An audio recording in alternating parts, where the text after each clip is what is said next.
Cinemassacre's Monster Madness. How do you sum up Beetlejuice? I really don't know. It's one of the strangest movies ever made to get mainstream attention. When it came out in 1988, it was a big deal. There was even a cartoon show, but I can't say I understood what this movie was all about. It frightened me, it perplexed me, but all these years later, I still don't get it, but I love it. A married couple, played by Alec Baldwin and Gina Davis, die in a car accident, but continue living in their house as ghosts. At first, they don't realize they're dead, but then new residents move into their home who they don't want there, so they try to scare them away.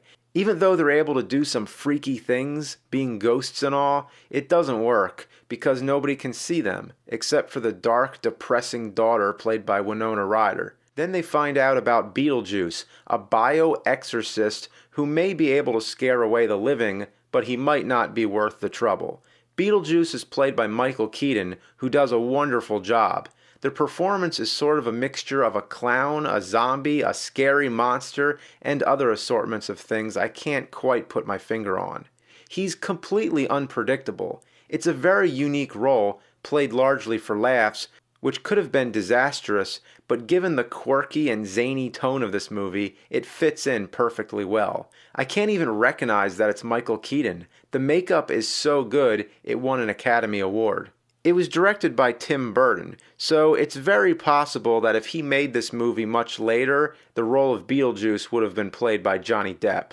This was when Michael Keaton was Tim Burton's man, because right after this, when he made Batman, Michael Keaton landed the role of the Dark Knight himself, twice. Speaking of Batman, notice the bat wings on Beetlejuice's head. That's some strange foreshadowing. Nice fucking model! Well, that's proof that you can say fuck in a PG movie and then have a cartoon. Visually, all around, it's an A+ job. The whole movie is a mind trip. The best words I can use to describe it are surreal and crazy. It looks like a child's nightmares come to life. The music by Danny Elfman is another ingredient to the mix that adds to the atmosphere of darkness and playfulness. It's all the things you expect in a Tim Burton movie. Maybe that's how I should sum it up. It's a Tim Burton movie. Enough said. It's an artistic vision that could only come from him. It's an auteur movie. If such a thing ever existed, this is it. It seems like the imagination came straight from the mind to the screen without any question. There's no reason it should work, but it does, as long as you let your mind go. It defies every mainstream convention, but somehow became a mainstream success. It's proof that originality pays off and that movies today don't take big enough risks.